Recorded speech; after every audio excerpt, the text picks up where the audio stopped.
Pues viernes 28. No todas las personas son muy responsables, como es usted, Jorge, que he visto que está en todas las clases presenciales y virtuales. Entonces, habrán algunos que sí hay que como presionar un poquito para que puedan llegar, porque si el viernes 28 no hago de esta manera, posiblemente solo yo esté presente en la clase y la idea es que podamos estar todos.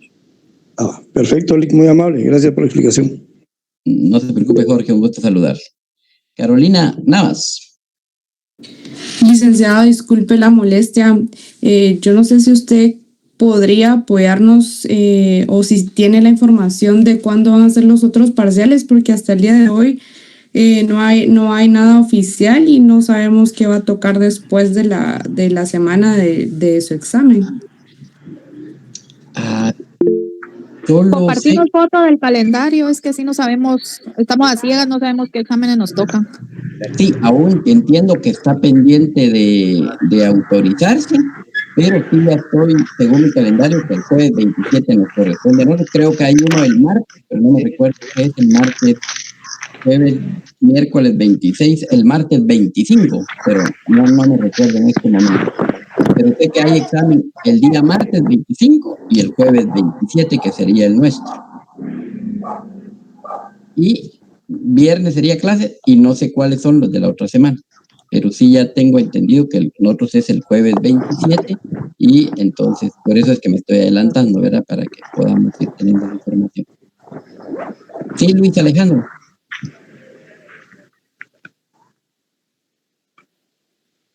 Luis Alejandro levantaba la mano. Sí, disculpe, licenciado. Ya, es que el compañero preguntó lo mismo que iba a preguntar, pero ya quedó resuelta mi duda. Gracias. Gracias. Tenemos examen, entiendo yo, martes y jueves de la semana siguiente, y el jueves es el nuestro. Entonces, por eso decía que no hay clases el lunes, porque tienen examen el martes, pero jueves tenemos examen y viernes sí voy a dar clases para poder aprovechar esa semana.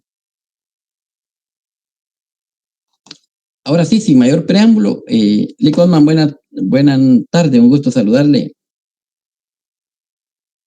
¿Qué tal, licenciado? Mucho gusto de saludarle igualmente. Buenas tardes, compañeros. Pues para mí es un gusto poder estar aquí, ¿verdad, Lick? Y muchísimas gracias por la oportunidad de dirigirme el día de hoy a los compañeros. No, gracias, Lee Cosman. No, al contrario, Lee Cosman, gracias ahí por estar siempre usted con esa disponibilidad y de poder compartir de una manera tan magistral sus clases, y agradecidos con usted, y sin mayor preámbulo lo escuchamos. Le agradezco mucho. Gracias, Lick. Pues compañeros, en primer lugar, muy buenas tardes para todos. En segundo lugar, pues ya hice lo que hice la clase anterior de tener la compu y pues conectarme con mi teléfono para poder hablar. Sin embargo, pues lo mismo de la vez pasada, ¿verdad? Si en algún momento se traba, no me escuchan o voy muy rápido, por favor me lo dicen y yo con mucho gusto pues regreso a lo que no me escucharon o repito lo que no haya quedado tan claro. Qué buenísimo, Karen, le agradezco por la observación de que sí se está escuchando bien. Entonces, compañeros, voy a compartir la presentación de hoy para que todos vayamos juntos. Ok.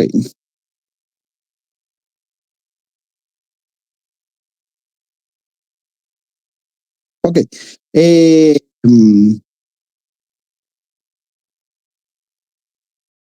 Pregunto, ¿sí todos ven la presentación? Sí, se ve, Lick, se ve.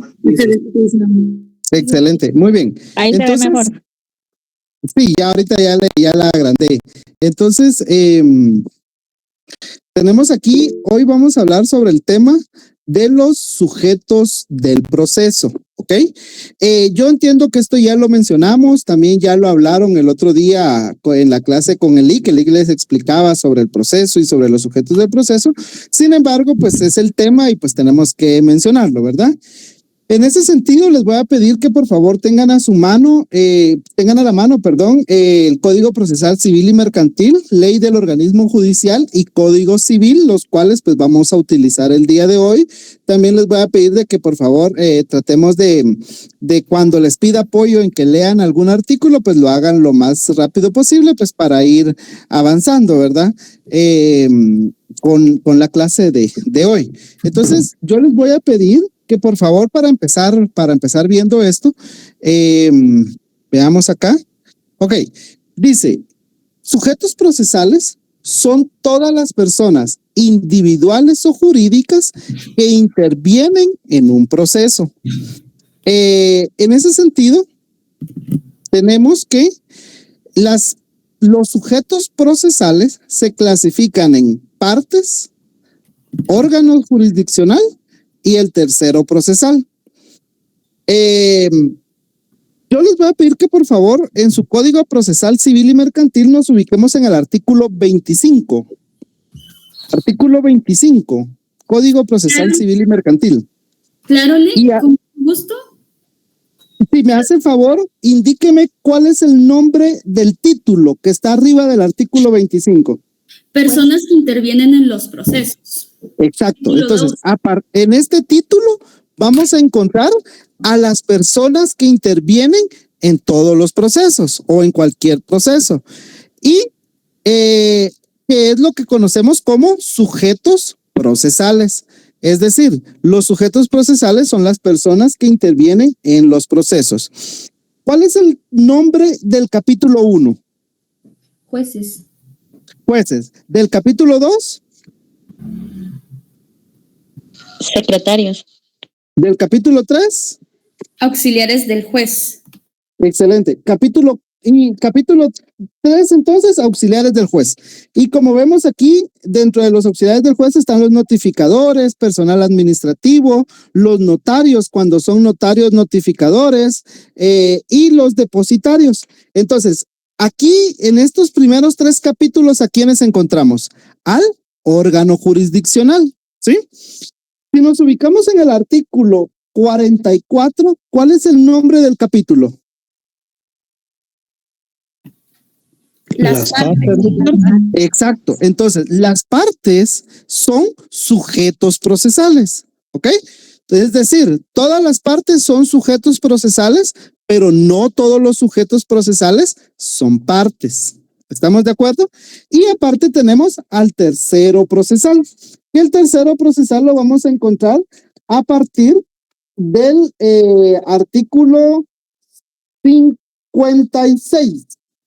Del artículo 56. Y pues también, como ya lo dije el otro día anteriormente, dentro de los terceros procesales también podemos incluir a aquellas personas que sin ser parte, que sin ser del órgano, sin pertenecer al órgano jurisdiccional, pero tienen alguna intervención dentro del proceso, como los testigos, los peritos, depositarios, expertos, qué sé yo, ¿verdad? Todas estas personas que van a intervenir en un proceso son terceros. Sin embargo, en la próxima clase vamos a ver algo muy importante que son las famosas tercerías, que es lo que más nos interesa. Hoy vamos a hablar sobre otras, sobre el litisconsorcio y no tenemos que confundirlo con la tercería, pero eso lo vamos a aclarar más adelante. Entonces, estamos claros, ¿verdad? Que los sujetos procesales son todos aquellos que intervienen en un proceso y las partes son sujetos procesales. El órgano jurisdiccional es sujeto procesal y los terceros también son sujetos procesales. ¿Ok?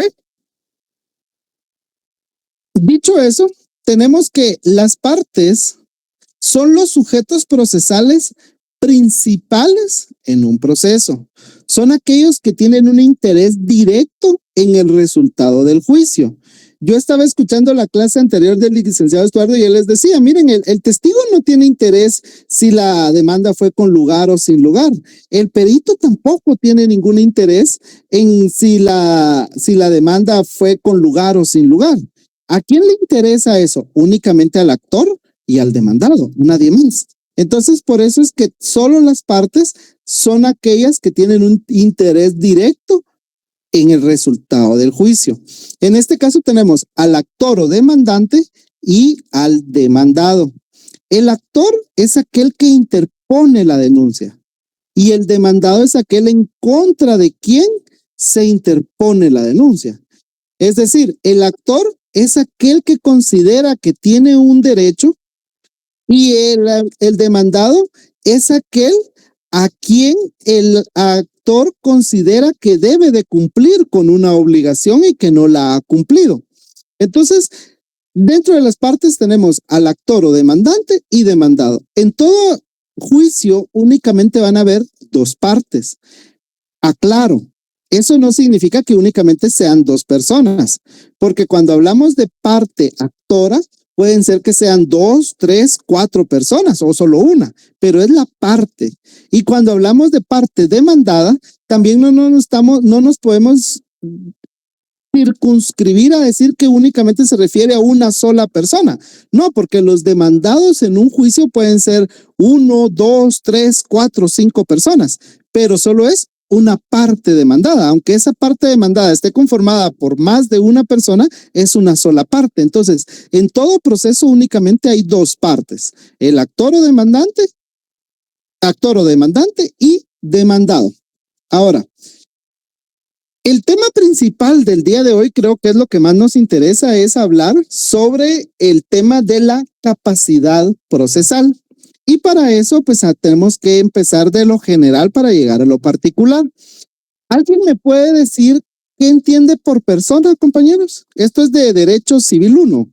¿Qué es persona?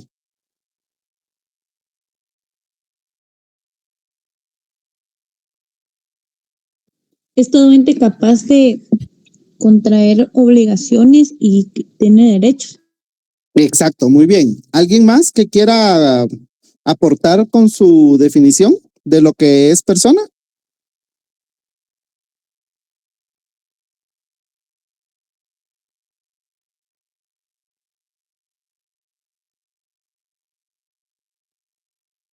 ¿No? Que la persona se divide en la persona individual y la persona jurídica. La individual es la persona, el ente en sí, y las jurídicas son, por ejemplo, las sociedades que reconoce el Estado. Ok, gracias, compañera. Sí, esa ya es la clasificación, ¿verdad? Pero definición de forma amplia, de forma general, se acepta lo que la compañera Jocelyn indicó al inicio. Persona es todo ente susceptible de adquirir derechos y contraer obligaciones. ¿Sí? Es toda persona, es todo sujeto susceptible o que puede ejercer derechos y contraer obligaciones, o que es susceptible de tener derechos y también de tener obligaciones. Eso es persona, ¿verdad? Insisto, este es Derecho Civil 1 y esto no va a venir en el examen, pero tenemos que tener claro qué es persona. Ahora, las personas se clasifican en personas individuales y personas colectivas. Las personas individuales también se les denomina como personas naturales o persona física, mientras que a la persona colectiva también se le denomina persona jurídica o persona abstracta. Los términos más comunes para referirnos a personas son persona individual y persona jurídica. Entonces, dentro de la persona jurídica tenemos otra subclasificación. Y esa clasificación es la que encontramos en el artículo 16 de nuestro Código Civil. En el artículo 16, si no estoy mal, ahorita les confirmo. Uy, espérenme. ¿No sería el artículo 15? Léame qué dice el artículo 15. Son personas jurídicas. 1. El Estado, las municipalidades, las iglesias de todos los cultos, la Universidad de San Carlos y las demás instituciones de derecho público creadas o reconocidas por la ley. Muy bien, gracias. Si quieren solo, muy bien, compañera, gracias, le agradezco. Ahora, las personas jurídicas, en primer lugar, se clasifican en de derecho público y de derecho privado. Cuando nos referimos a derecho público, nos referimos a todas aquellas incluido el Estado, pero nos referimos a todas aquellas instituciones u órganos administrativos que son creados por la ley, que son lo que la compañera nos dijo, artículo 15, numeral 1, el Estado, las municipalidades, las iglesias de todos los cultos, la Universidad de San Carlos y de las demás instituciones de derecho público. Entonces, creadas o reconocidas por la ley. Entonces, las personas jurídicas se clasifican en de derecho público y de derecho privado. Y cuando hablamos de derecho privado nos estamos también refiriendo a dos tipos, de tipo mercantil o de tipo civil. Cuando nos referimos, artículo 15, compañera, cuando nos referimos a las personas jurídicas de derecho privado de tipo mercantil, nos estamos refiriendo a las sociedades, que ustedes ya saben que está la sociedad anónima. Bueno, yo creo que todavía están empezando a ver eso en mercantil. Sociedad anónima, sociedad de comandita simple, comandita por acciones, sociedad colectiva, sociedad de emprendimiento. Esas son las que ahorita me recuerdo, ¿verdad? Esas son de tipo mercantil. Y las de tipo civil son las que nos indica el numeral 2 del artículo 15. Fundaciones y demás entidades de interés público creadas o reconocidas por la ley. Las asociaciones sin finalidad de lucro. Porque la diferencia entre una persona jurídica de tipo mercantil con una sociedad jurídica de tipo civil es que no hay una finalidad de lucro. ¿Sí? El lucro es el interés de obtener una ganancia, ¿verdad? También dentro del derecho civil, dentro de las sociedades de tipo civil, tenemos a las asociaciones, consorcios, ¿qué más les puedo decir? Bueno, pues esas, ¿ok? Entonces, así se clasifican las personas, repito, individuales y jurídicas. Las individuales también se le llama natural o física y a la colectiva jurídica y abstracta. La jurídica a su vez se clasifica en de derecho público y en derecho privado. De derecho público son todos los órganos administrativos, el Estado, la universidad, las municipalidades, todos los entes públicos son de derecho público. Y de derecho privado son todas aquellas que pueden tener finalidad de lucro o que no tengan finalidad de lucro. Es decir, de tipo mercantil o de tipo civil. Cuando hablamos de tipo mercantil nos estamos refiriendo a las sociedades, que ya lo van a ver cuando vean mercantil. Y cuando hablamos de tipo civil, nos referimos a las asociaciones, fundaciones, todas aquellas que no tienen un interés de lucro, es decir, no tienen un interés de obtener una ganancia. ¿Ok? Ahora, esto solo, repito, solo es para que entremos en contexto con lo que voy a llegar más adelante, ¿verdad? Esto ya lo saben, tampoco es materia de examen, pero es importante que ustedes lo entiendan. Y van a ver por qué es importante que tengan esta clasificación y estas cosas importantes. En el examen no les va a venir y decir, enumere 5 personas jurídicas de derecho colectivo, de derecho público, perdón, o enumere 2 personas jurídicas de derecho privado de tipo mercantil. No va a venir eso, ¿verdad? Pero sí tienen que tenerlo claro para entender lo que vamos a ver ahorita más adelante. Ok, ahora, ¿alguien me puede enumerar cuáles son los atributos de la persona individual?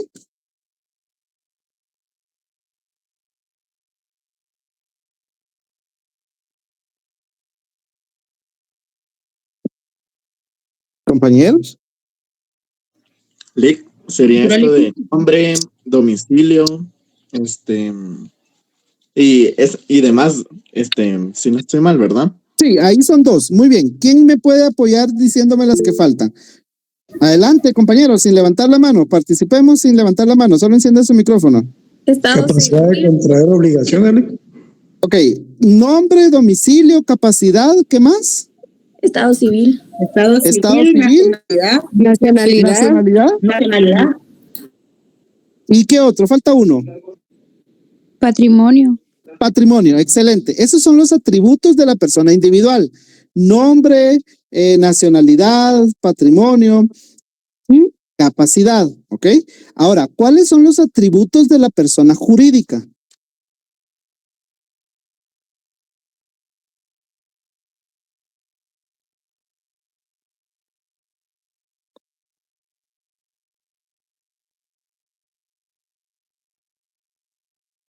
Primero sería la constitución en una escritura, ¿no?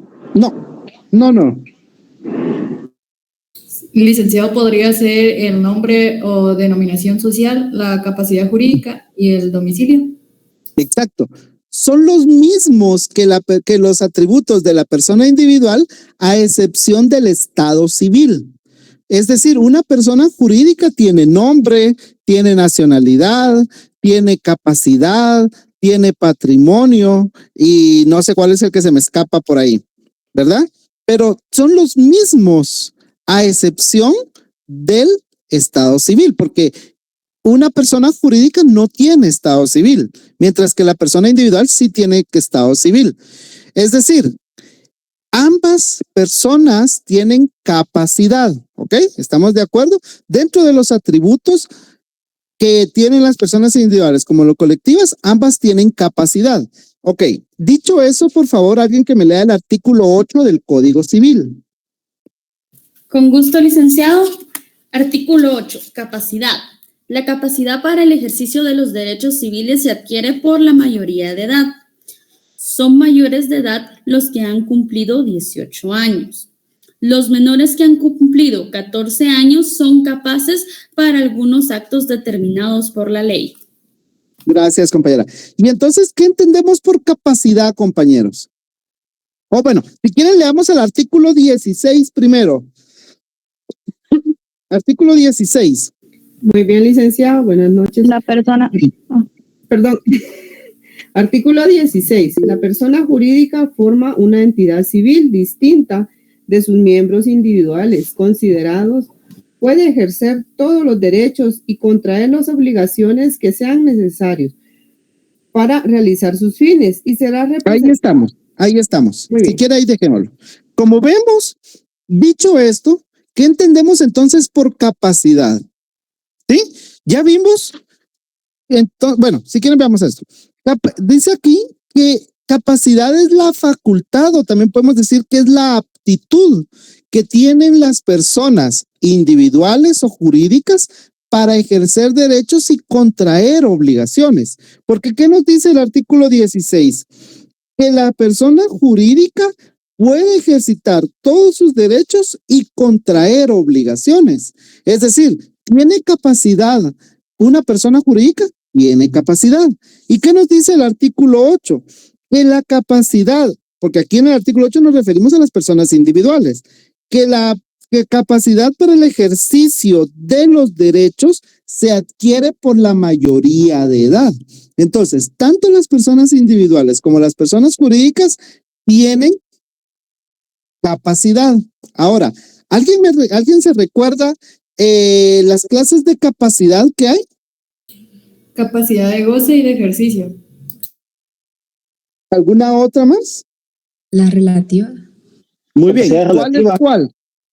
Ok, ¿cuál es cuál? La absoluta.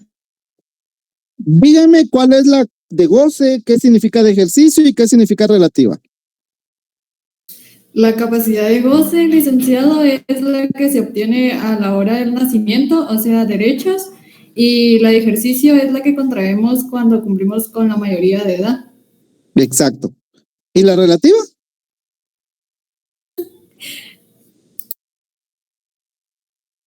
Estamos bien, ¿verdad? Esto es lo que me interesa. Estamos bien, tenemos la idea, que es lo importante. Ahora bien, hay derechos que se adquieren incluso antes del nacimiento, lo dice el artículo 1 del Código Civil. La personalidad civil comienza con el nacimiento y termina con la muerte. Sin embargo, al que está por nacer, o sea, al que no ha nacido aún, se le considera nacido para todo lo que le favorece, siempre que nazca en condiciones de viabilidad. Entonces, incluso antes de nacer hay ciertos derechos, ¿ok?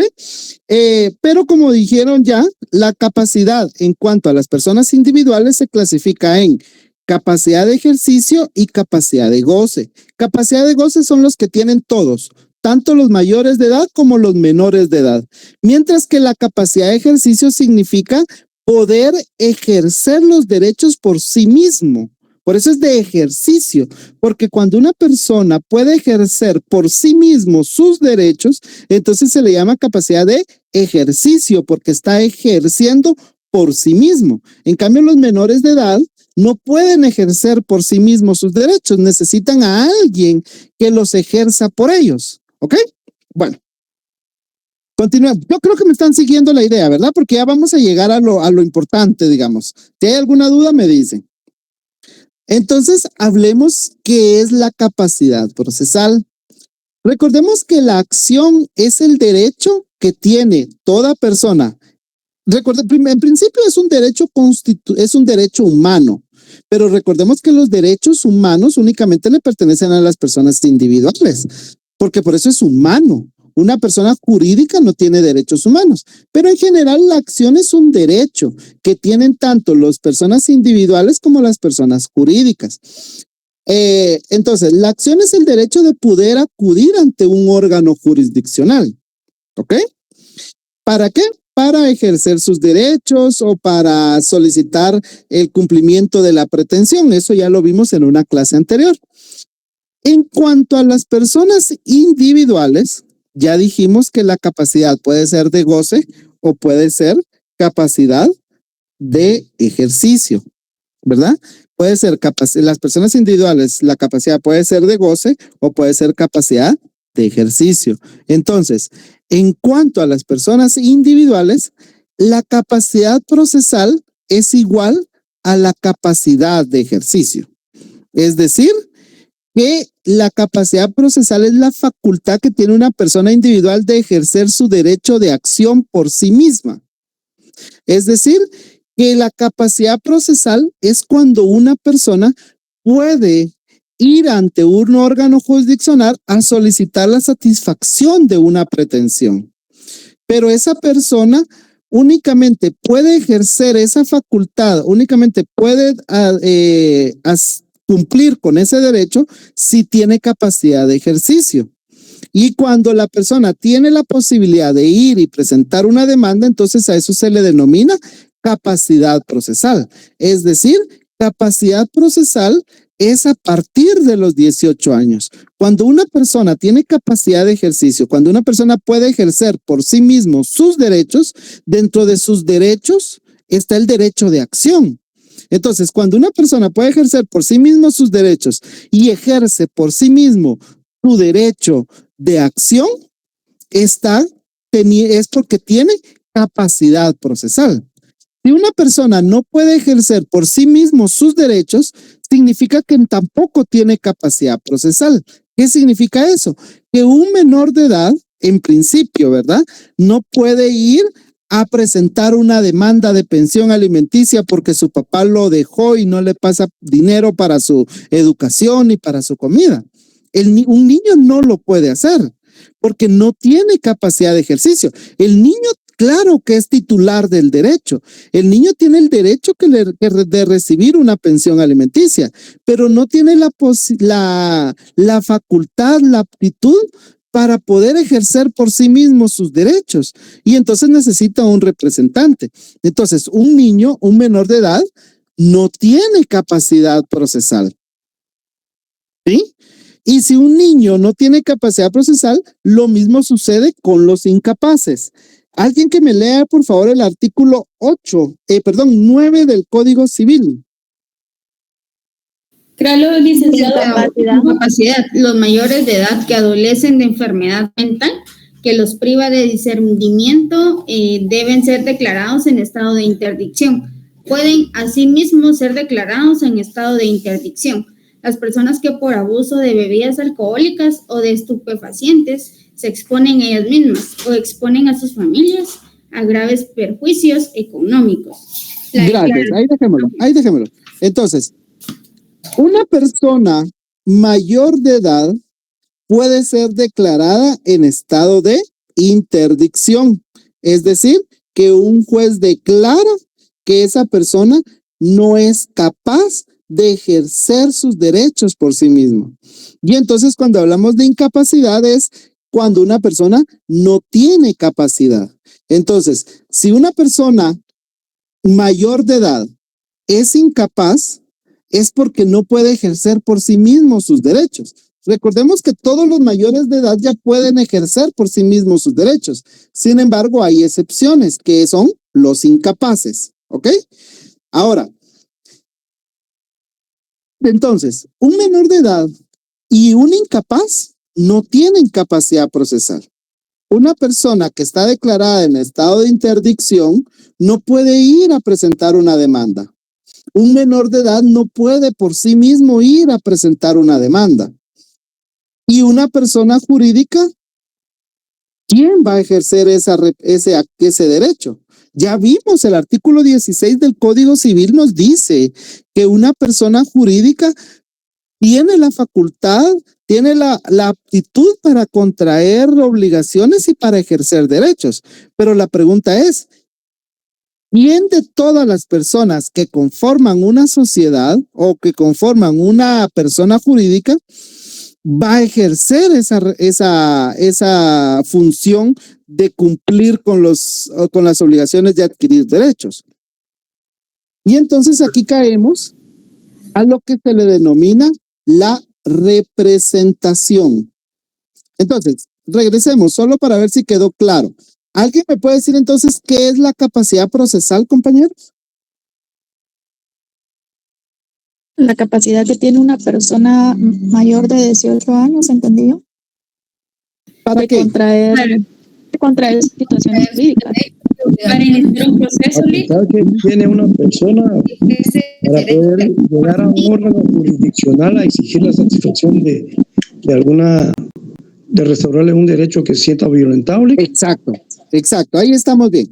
Capacidad procesal es aquella aptitud o aquella facultad que tienen las personas para poder ejercer por sí mismo su derecho de acción. ¿Y qué es la acción? Es la facultad de poder ir ante un órgano jurisdiccional. ¿Estamos de acuerdo? Entonces, yo creo que está quedando clara la idea, ¿verdad? Si no, ustedes me dicen y yo regreso, compañeros. Entonces ya dije, la capacidad procesal, adelante, Gema. Disculpe, la capacidad es la aptitud que tiene la persona de ejercer por sí mismo. El derecho de acción o su derecho de acción, porque recordemos que la acción es un derecho. Lo vimos, artículo 29 de la Constitución. ¿Ok? Ok, entonces, gracias. Muy bien. Daniel, adelante. Lick, tal vez el mejor ejemplo es, por ejemplo, el derecho de ir al RENAP.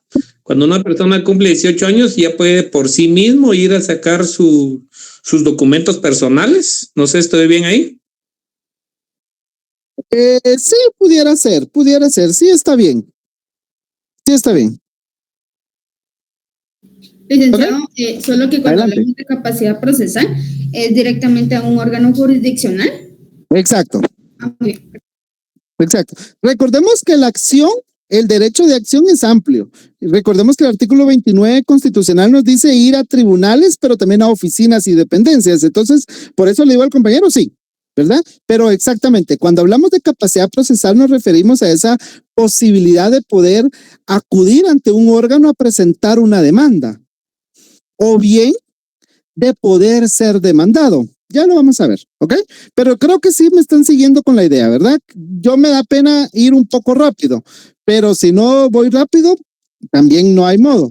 Pero también el otro día hablábamos con él y que es muy, muy importante poder abarcar todos los temas del programa. Sin embargo, es más importante que los temas vayan siendo aprendidos por ustedes, que vayan siendo comprendidos por ustedes, ¿verdad? No solo es de avanzar y avanzar, sino que ustedes vayan entendiendo y comprendiendo pues los temas que vamos hablando. Pero tampoco se trata de ir a paso de tortuga, ¿verdad? Sino que ir avanzando lo más que se pueda. Y pues estos temas, pues ya ustedes tienen la idea, lo único que estamos haciendo es traer esas nociones, esas ideas que ustedes ya tienen de derecho civil 1 o de introducción al derecho y encuadrarlas dentro del tema del derecho procesal. Ok, entonces regresemos aquí pues. Entonces ya dijimos que un menor de edad o un incapaz no tienen capacidad procesal, es decir, un menor de edad o incapaz no puede por sí mismo ejercer su derecho de acción. Y la siguiente pregunta, entonces, ¿quién ejerce la acción de una persona jurídica? Y entonces aquí caemos en el tema de la representación.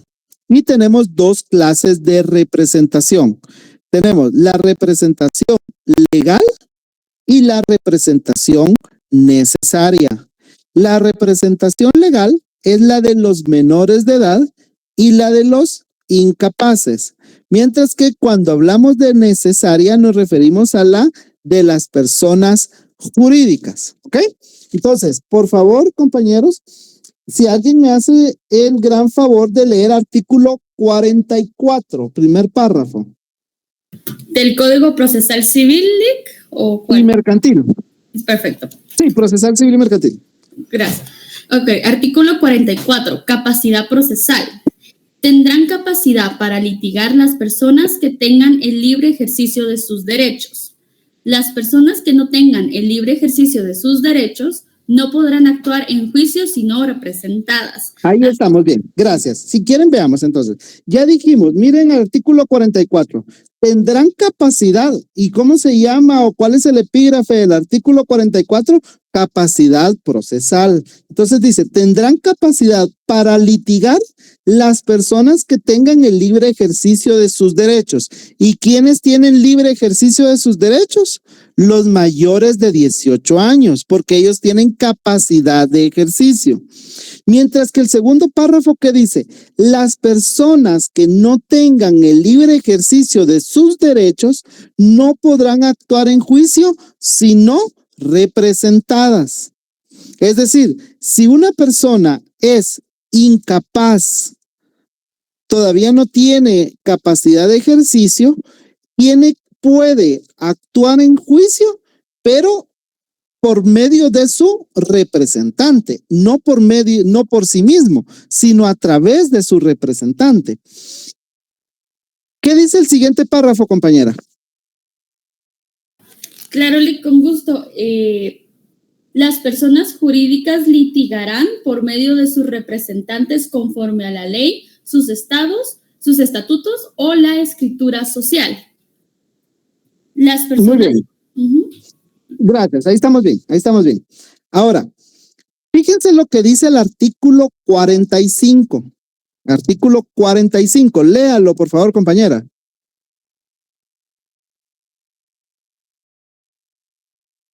Claro, con gusto. Artículo 45. Justificación de la personería. Los representantes deberán justificar su personería en la primera gestión que realicen, acompañando el título de su representación. No se admitirán en los tribunales credencial de representación que no estén debidamente registradas en la oficina respectiva. Excelente, gracias. Entonces, como vemos, dice que en la primera gestión se debe de acreditar la representación que se ejercita. O sea, en el primer memorial, en el primer escrito o en la demanda que se presente en el juzgado, se tiene que acreditar que yo estoy actuando en representación de alguien más. ¿Sí? Porque si no, después me pueden decir, mire, usted no puede actuar, usted no es el titular del derecho. Entonces yo en mi primera gestión, en mi primer memorial que yo voy a presentar al juzgado, es decir, si yo soy el actor al momento de presentar mi demanda y si yo soy el demandado al momento de contestar la demanda, tengo que indicar si estoy actuando en nombre propio o en representación de alguien más. Y tengo que acreditarlo, no solo decir, mire, yo vengo en representación de este menor de edad. Pero ¿cómo acredito que vengo en representación del menor de edad? Pregunto, ¿quiénes tienen la representación de los menores de edad? Los padres de familia. Los padres de familia. Exacto. Así que me lea artículo 252, Código Civil.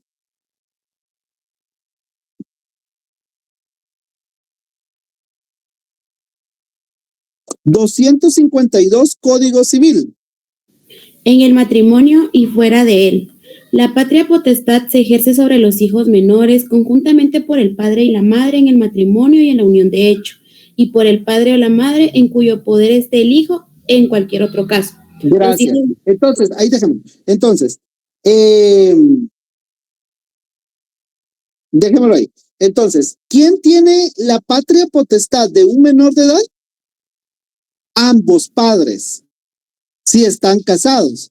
Ahora, si no están casados los padres, la va a tener el papá o la mamá que tenga el hijo. ¿Estamos de acuerdo? Ahora, ¿qué significa tener la patria potestad? Artículo 254. Artículo 254. Representación del menor o incapacitado. La patria potestad comprende el derecho de representar legalmente al menor o incapacitado en todos los actos de la vida civil, administrar sus bienes y aprovechar sus servicios, atendiendo a su edad y condición. Ok, entonces, ahorita estamos hablando de los menores de edad. Los menores de edad, el representante legal es quien tenga la patria potestad. Fíjense lo que les estoy diciendo. ¿Quién ejerce la representación legal de un menor de edad? Quien tenga la patria potestad. No es el papá, no es la mamá per se, sino es quien tenga la patria potestad. Puede ser que la patria potestad la tengan ambos en caso de que estén casados o que estén en unión de hecho, o puede ser que únicamente la tenga el papá o únicamente la tenga la mamá cuando están separados, cuando no están casados los papás. ¿Estamos? ¿Alguna duda de esto? ¿Y que en qué consiste tener la patria potestad? ¿Qué significa tener la patria potestad? Artículo 254. Comprende el derecho de representar legalmente al menor. ¿Ok? Ahora, ¿qué pasa cuando no hay papá o mamá? ¿Alguien me puede decir? ¿Quién va a ejercer? Un tutor legal. Por los abuelos maternos. Los abuelos. Los abuelos. Sí. Un tutor legal. Ok, ¿quién da más? Entraría la PGN, ¿no? Artículo 293. Léalo. Artículo 293. Casos en que procede el menor de edad que no se halle bajo la patria potestad quedará sujeto a tutela para el cuidado de su persona y de sus bienes. También quedará sujeto a tutela aunque fuere mayor de edad. Ahí dejémoslo. Solo permítanme un segundo, compañeros, permítanme.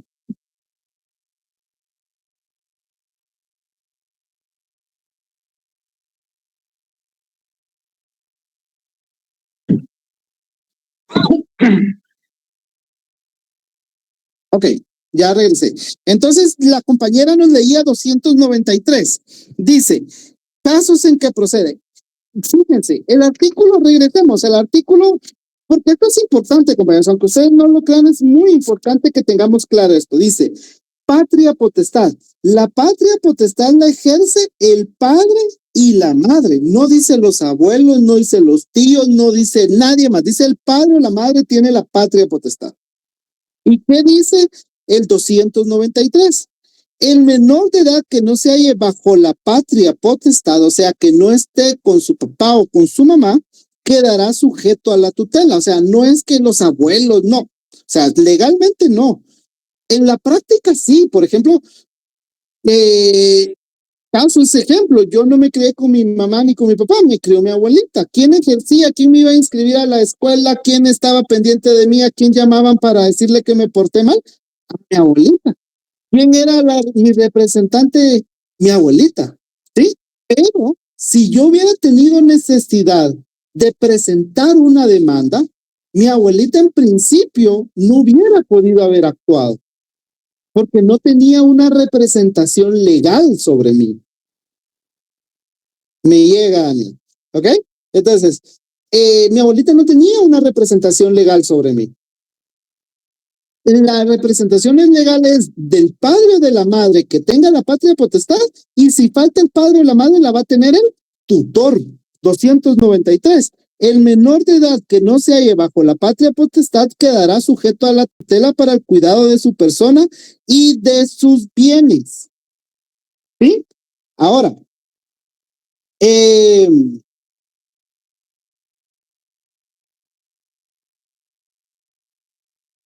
veamos artículo 300.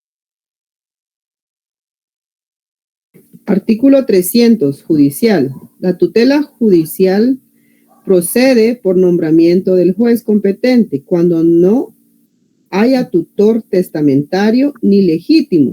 Para este efecto, el Ministerio Público y cualquier persona capaz deben denunciar a la autoridad el hecho que da lugar a la tutela no provista. Ok, ahí estamos bien. Es decir, que si no hay un tutor nombrado, el juez puede nombrar a un tutor judicial, ¿sí? El juez lo puede nombrar. Pero solo si no hay un tutor nombrado o si no hay patria potestad que se ejerza sobre el menor de edad. Ahora, pregunto, ¿cómo demuestro yo que soy el papá o la mamá de un niño? Con el acta de nacimiento. Con el certificado de nacimiento. Con el certificado, fíjense cómo se llama, y vean los certificados ustedes. Certificado de la partida de nacimiento. Entonces, cuando usted presenta en su calidad de madre, presenta o en calidad de padre, presenta una demanda por su hijo, por ejemplo, de pensión alimenticia, usted dice, actúo en representación, actúo en mi calidad de progenitora del niño tal y tal y tal y tal, lo cual acredito con el certificado de nacimiento de la partida de nacimiento extendida por el Registro Nacional de las Personas de la República de Guatemala. ¿Por qué? Porque el artículo 45 nos dice que en la primera gestión se debe de acreditar la representación que se ejercita. ¿Sí? Si es un tutor, también dice, yo actúo en mi calidad de tutor del menor de edad, tal y tal y tal, lo cual acredito con tal y tal cuestión. Ya ustedes pues leen y ven cómo se determina la tutela, porque la tutela hay varias clases de tutela, puede ser testamentaria, hay muchas cosas, ¿verdad? ¿Estamos de acuerdo entonces? Los menores de edad, la representación legal la tienen en primer lugar quien ejerza la patria potestad. Puede ser el padre, puede ser la madre, pueden ser los dos, pueden ser solo uno de ellos. Si no hay papá, no hay mamá, será el tutor. Si hay conflicto entre los padres, entonces se nombra a un tutor especial. Artículo 268, ¿alguien que lo lea?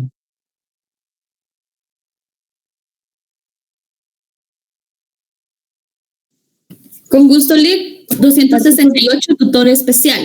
Si surge conflicto de intereses entre hijos sujetos a la misma patria potestad o entre ellos y los padres, el juez nombrará un tutor especial. ¿Se dan cuenta? Es decir, un niño puede estar con el papá, puede estar con la mamá o puede estar con los ambos, pero si hay conflicto, se puede nombrar un tutor especial porque hay conflicto. ¿Y quién va a velar por ese interés? Pues el tutor especial. Ahora, y en caso haya conflicto entre intereses entre el tutor y el menor de edad.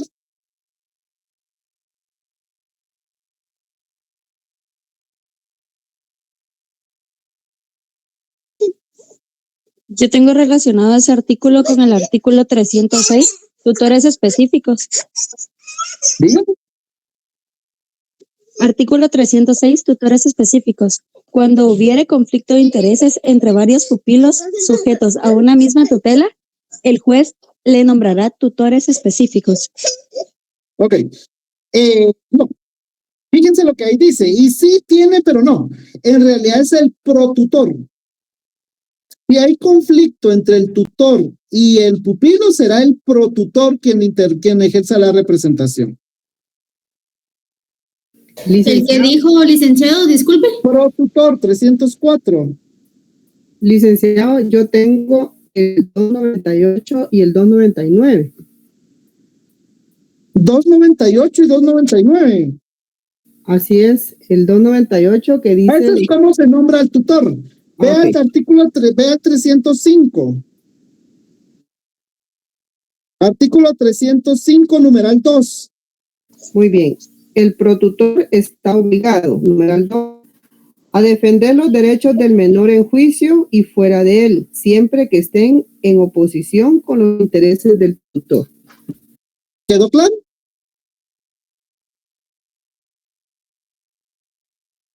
Ok, creo que sí. Pues si no me dicen no, entiendo que sí. ¿Ok? Licenciado, cuando se nombra, en este caso, la tutela, de acuerdo al artículo 293, entonces, directamente el protutor está obligado a, y estos numerales. Sí, o sea, hay un tutor y un protutor. El protutor va a ver que el tutor cumpla con sus funciones. Y cuando haya conflicto entre el tutor y su pupilo, quien tiene que actuar en representación del pupilo es el protutor.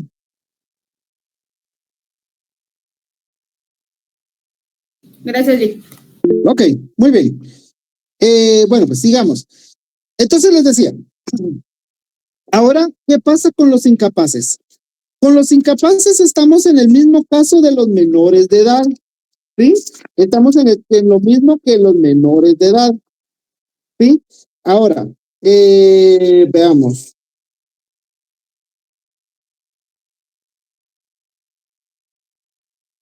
Artículo 14. Lo leo yo por el tiempo. Artículo 14, Código Civil. Los incapaces pueden ejercitar sus derechos y contraer obligaciones por medio de sus representantes legales. ¿Sí? ¿Y quién es el representante legal de un incapaz?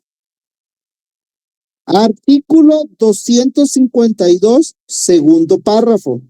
Los hijos mayores de edad permanecerán bajo la patria potestad solamente que hayan sido declarados en estado de interdicción. Entonces, un incapaz, su representante legal es sus padres. ¿Cuál de los dos? Quien tenga la patria potestad. Y si no, entonces caemos a lo mismo. Si no hay padre o madre que ejerza la patria potestad sobre ese niño, entonces hay que nombrar a un tutor. ¿Estamos? Y volvemos a lo mismo. Y en caso haya conflicto entre los intereses del incapaz y el tutor, entra el protutor. En caso haya conflicto entre los intereses de los padres y el menor, el juez nombra a un tutor especial. ¿Estamos? Ahora, ¿qué pasa con las personas jurídicas? Cuando hablamos de la representación necesaria, las personas jurídicas. Artículo 44, tercer párrafo. Las personas jurídicas, artículo, repito, 44, tercer párrafo. Las personas jurídicas litigarán por medio de sus representantes, conforme a la ley, sus estatutos o la escritura legal o la escritura social. Entonces, recordemos que una sociedad puede ser una sociedad civil o una sociedad de tipo mercantil, pero de conformidad con la ley, una sociedad es un contrato. ¿Se recuerdan que la sociedad es un contrato? Y me pueden decir por qué la sociedad es un contrato solemne. Porque se debe celebrar ¿Va en escritura pública, Lick? Porque para que sea válido, tiene que constar en escritura pública. Un contrato solemne es aquel que para que sea válido tiene que constar en escritura pública. Sí, la misma ley dice, debe de constar en escritura pública. Es decir, que si no hay escritura pública, pues no tiene validez el contrato. Artículo 1729 del Código Civil. 1729 del Código Civil. La sociedad debe celebrarse por escritura pública e inscribirse en el registro respectivo para que pueda actuar como persona jurídica. Entonces, en la escritura o en sus estatutos va a indicarse quién es la persona que va a ejercer la representación de la sociedad. Puede ser el representante legal, puede ser el administrador único, qué sé yo, pero eso yo no quiero entrar a confundirlos porque esto es más sobre todo del tema mercantil. Pero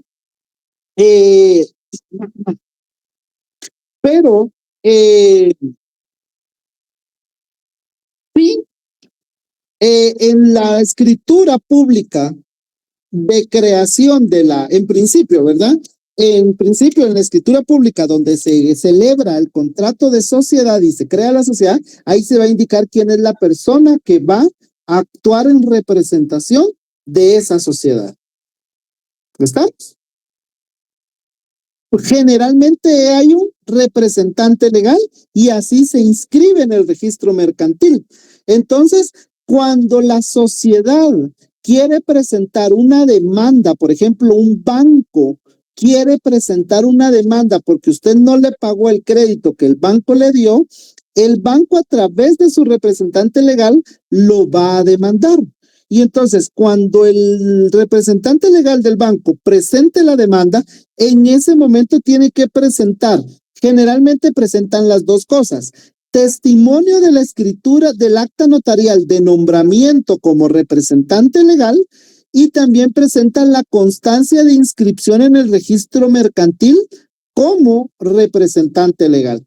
Pero recuerden que artículo 45 es claro: en la primera gestión se debe de acreditar si yo estoy actuando como representante. Es decir, al decir debo de acreditar, es decir, debo de presentar el documento en el cual yo demuestro que soy el representante. Si soy representante legal de un menor o de un incapaz, o si soy el representante necesario porque se trata de una persona jurídica. ¿Ok? ¿Alguna duda? No. Ahora, párrafo número 4 del artículo 44. Las uniones, asociaciones o comités, cuando no tengan personalidad jurídica, pueden ser demandadas por sus presidentes, directores o personas que públicamente actúen en nombre de ellos. ¿Qué significa eso? Por ejemplo, yo les digo, miren, compañeros, ya se viene Semana Santa. Entonces, seguimos en el 44, compañeros. Entonces, yo les digo, compañeros, como ya viene Semana Santa, nos vamos a ir al puerto. ¿Y saben qué? Hagamos un grupo que vamos a hacer actividades para conseguir dinero para podernos irnos al puerto todos. ¿Ok? Y entonces, 20 de ustedes dicen, está bueno, hagamos un grupo y hagamos actividades y juntamos dinero. Y nosotros decimos, bueno, ¿quién va a ser el presidente de este grupo? ¿Quién va a ser el líder de este grupo? Y ustedes dicen, va, usted, Lick. Entonces yo voy a ser el presidente de este grupo, voy a ser la persona que públicamente voy a actuar en nombre de usted. Entonces yo vengo y voy con el decano y le digo, mire, señor decano, fíjese que hay un grupo de la sección I, jornada nocturna del 7º semestre, que nos organizamos para juntar fondos e irnos al puerto. Y queremos que nos dé autorización para limpiar carros, para lavar carros en el parqueo. Está bueno, nos dice. Y de ahí vamos con el rector y le decimos, mire, señor rector, fíjese que hay un grupo y yo soy el representante de este grupo y quiero que nos autorice. Pero resulta que nuestro grupo viene y hace algo indebido, ocasiona algún daño. Por ejemplo, lavando un carro, dañamos un Mercedes-Benz que había ahí. Le ocasionamos unos rayones, entonces ocasionamos daño. Entonces, como aquí, nosotros como grupo no estamos legalmente inscritos, ni tenemos una escritura que hayamos hecho una sociedad, ni la inscribimos, ni nada por el estilo, solo nos organizamos entre nosotros. Entonces, ¿qué dice el numeral 4 del artículo 44? Que en las uniones, asociaciones o comités, cuando no tengan personalidad jurídica, en este caso nosotros, porque no tenemos escritura ni nos inscribimos, por lo tanto no tenemos personalidad jurídica, pueden ser demandados por medio de sus presidentes, directores o personas que públicamente actúen a nombre de ellos. ¿Estamos? Fíjense, porque estas sí son preguntas de examen. Créanme, en este artículo 44 hay como 10 preguntas de examen. Y por último, ¿quién me lee el último párrafo del artículo 44? El Estado actuará por medio del Ministerio Público. Muy bien, ¿alguna duda? ¿Quién es el representante del Estado? El MP. El MP, muy bien. ¿Alguien más? Si el Estado quiere presentar una demanda, ¿quién es el que representa al Estado? La Procuraduría General de la Nación. ¿La PGN o el MP? La PGN.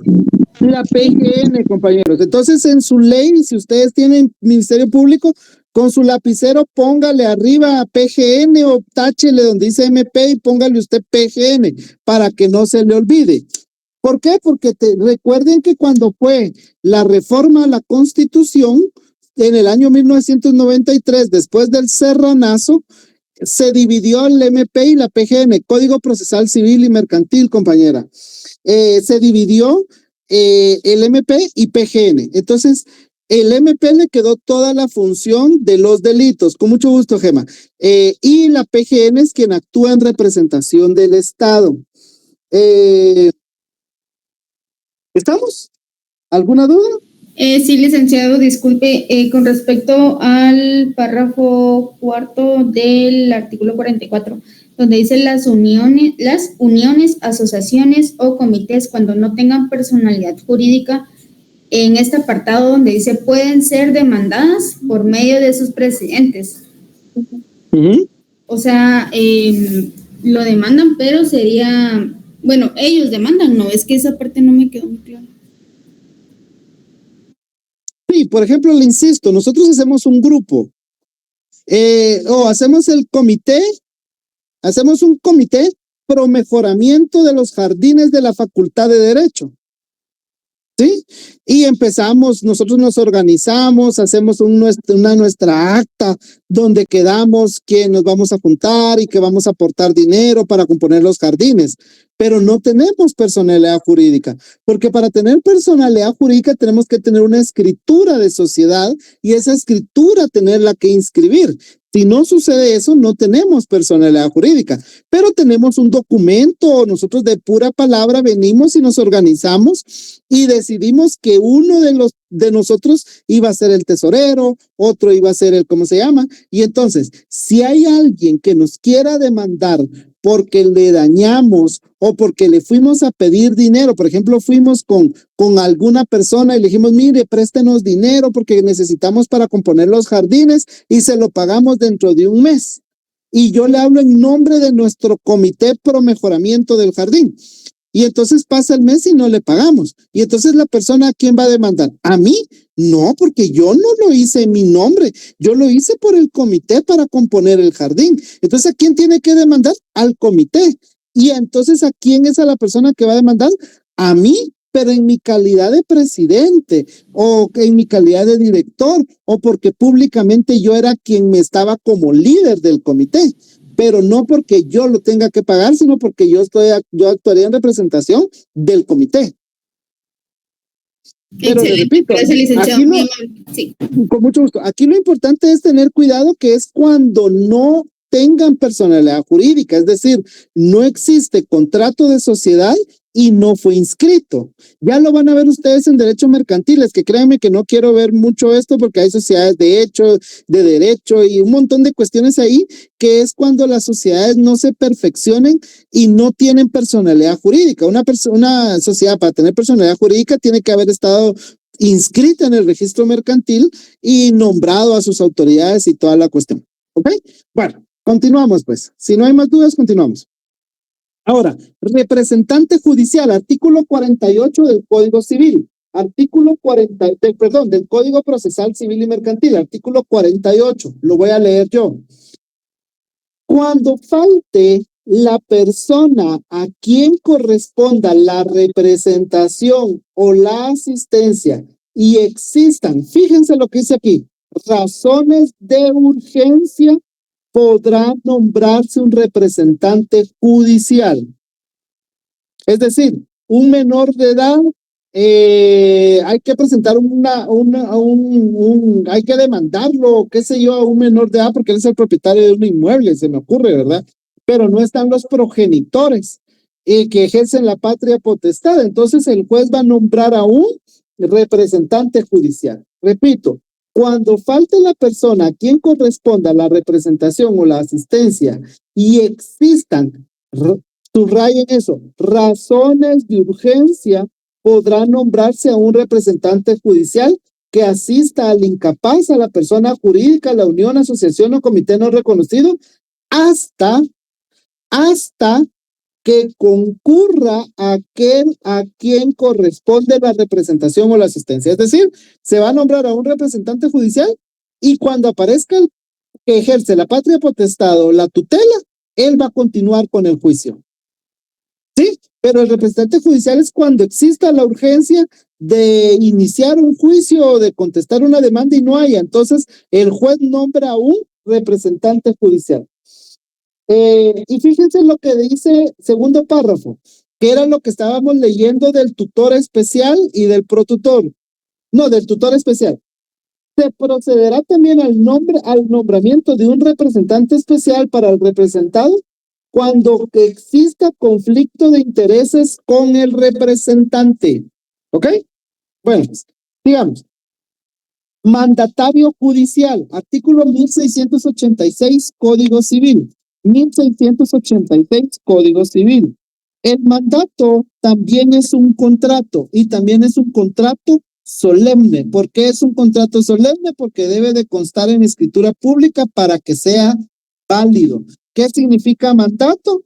Dice artículo 1686, por el mandato una persona encomienda a otra la realización de uno o más actos o negocios. Y veamos qué dice el artículo 188 de la LOJ, de la Ley del Organismo Judicial. Mandatario judicial. Las personas hábiles. Aquí ya no estamos hablando de los incapaces ni de los menores de edad, sino que estamos hablando de alguien que tiene capacidad procesal, que puede presentar su demanda por sí mismo, pero que no quiere. Y entonces dice, las personas hábiles para gestionar ante los tribunales que por cualquier razón no quieran o no puedan hacerlo personalmente, o las personas jurídicas que no quieran concurrir por medio de sus presidentes, gerentes o directores, pueden comparecer por medio de mandatarios judiciales. La LOJ es la ley del organismo judicial, compañero.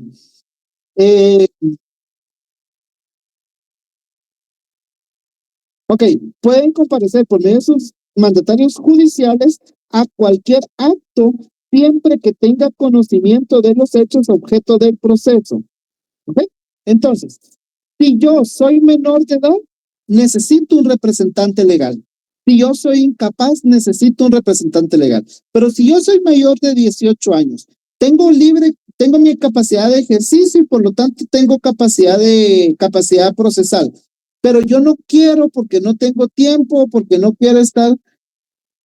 188 está en la presentación, compañera. Porque no quiero comparecer a juicio por mí mismo, porque no tengo tiempo, porque no me gusta estar yendo al juzgado, yo puedo dar un mandato judicial.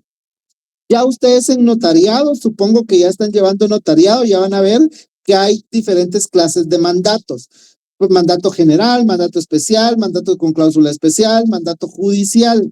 Y el mandato que se utiliza para que otra persona me pueda representar a mí se llama mandato judicial.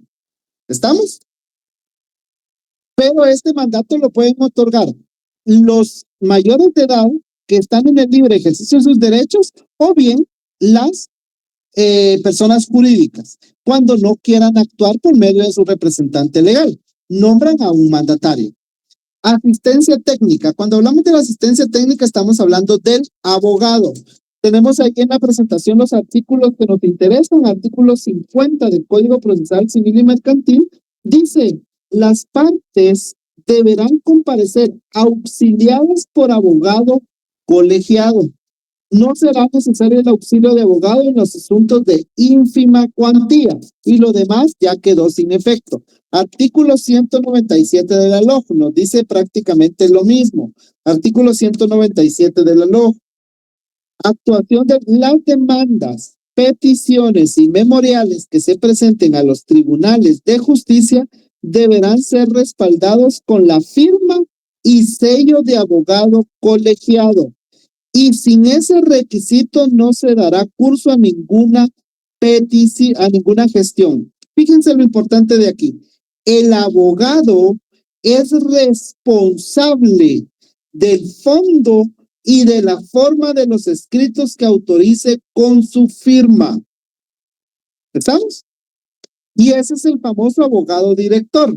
Hay ciertas excepciones como en los juicios de ínfima cuantía. Un juicio de ínfima cuantía se tramitan en la vía del juicio oral. Y cuando veamos en el próximo semestre el juicio oral, nos vamos a dar cuenta que el juicio oral, porque es oral y uno de sus principios es la oralidad, la demanda se puede presentar de forma oral. Entonces, en esos casos, y por ser de ínfima cuantía, se exceptúa la obligación de tener un abogado. Tenemos 6 minutos. Legitimación. Artículo 51, Código Procesal Civil y Mercantil. Artículo 51. Legitimación. La persona que pretenda hacer efectivo un derecho o que se declare que le asiste, ya vieron, ya sea que se le declare o que se ejerza ese derecho, que se le haga efectivo el derecho, puede pedirlo ante los jueces en la forma prescrita en este código. Fíjense en el siguiente párrafo. Para interponer una demanda o contrademanda es necesario tener interés en la misma. Y entonces aquí ya les hablaba a ustedes el otro día de la legitimación activa y de la legitimación pasiva. Es decir, yo legitimado tengo el derecho porque soy titular del derecho que creo que me asiste o soy el titular del derecho que creo que ya tengo, que ya fue declarado. Y entonces yo tengo la legitimación de presentar mi demanda. Y cuando hablamos de legitimación pasiva es porque la otra persona a quien se está demandando es quien legalmente tiene la obligación de cumplir con el demandante, perdón.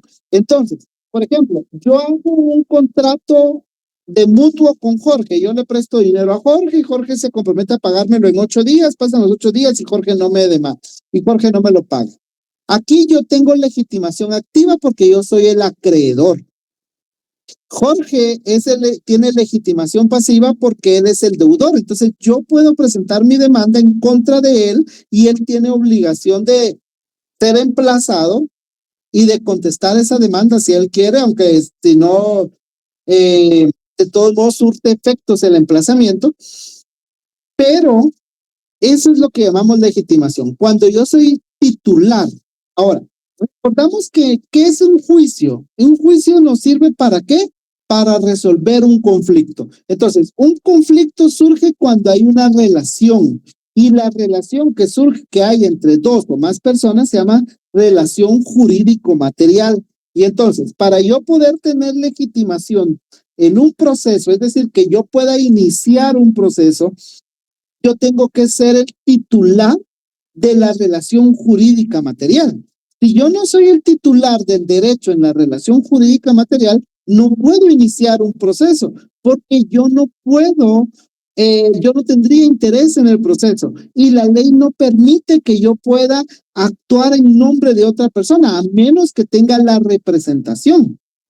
¿Sí? Pero entonces la legitimación se refiere a que yo tengo el derecho de presentar la demanda. Y la legitimación pasiva se refiere básicamente en sentido general o sentido amplio a que la persona a quien yo estoy demandando está obligado a cumplir con una prestación, ya sea de pagar una pensión, ya sea de entregar un bien mueble, qué sé yo. Entonces, es que ya no tengo tiempo. Y aquí hablamos del litisconsorcio necesario y facultativo, pero ya no nos dio tiempo y seguramente será para la próxima clase. Por cuestión de tiempo y porque en 2 minutos no vamos a ver mayor cosa, pregunto, ¿alguien tiene alguna duda? Adelante, Patricia. ¿Podría regresar a la diapositiva antepenúltima? Perdón. ¿Qué es lo que necesitas saber de todos modos les voy a compartir la presentación, pero ¿qué era lo que necesitabas saber? Solo quería ver qué decía para poder avanzar un poco en la lectura. Es del litisconsorcio.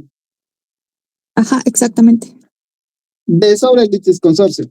Ahora, estos temas están en el libro de Manual de Derecho Procesal Civil de Mauro Chacón. ¿Sí? De Mauro Chacón. Yo vi que hoy en el chat compartieron 2 libros que son muy buenos, pero no van a encontrar estos temas ahí. Principalmente están en la ley y si quieren un libro lo van a encontrar en el Manual de Derecho Procesal Civil de Mauro Chacón. Pero como se les ha dicho, el examen viene sobre lo que hablemos en clase, pero obviamente es importante para ustedes mismos ir ampliando por ustedes mismos. Vivian, ¿tiene la mano levantada? Sí, buenas noches, licenciado. Una pregunta. Entonces, la legitimación puede ser activa y pasiva. La activa se presenta la demanda y la pasiva cuando la persona demandada tiene la obligación de cumplir con el demandante. Exacto. Está bien. Gracias. Exactamente. Muy bien. Por eso les decía, recordemos que un juicio es para resolver un conflicto.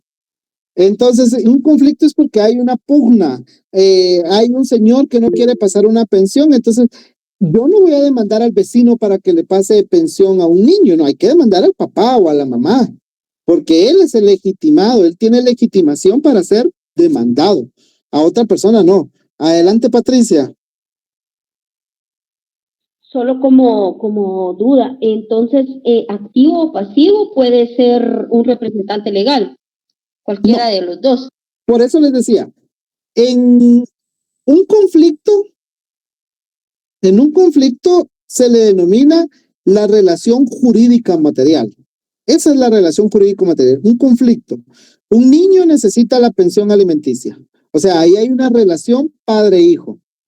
¿Quién es el titular del derecho de la pensión? El niño. ¿Y quién es el titular del derecho para obligado? El titular de la obligación de pasar pensión, el papá. Pero el niño no tiene capacidad procesal. Tiene legitimación porque él es el titular del derecho, pero no puede presentar su demanda. Entonces, por el niño la va a presentar su mamá. Pero en realidad la mamá no tiene legitimación. Quien la tiene es el niño. Mucho gusto, Luis Arpelio. Feliz noche. Bueno, jóvenes, yo creo que van a iniciar la próxima clase, pero si hay dudas, yo me quedo el tiempo que ustedes necesiten. Y si no, pues esto es todo y pues éxitos en su próxima clase. Gracias, Lick. Felicitaciones por la clase. Muy buena. Con mucho gusto, compañeros, estoy a la orden. Kenny solo está ahí con la maleta. Bueno, que tengan feliz noche, jóvenes. Hasta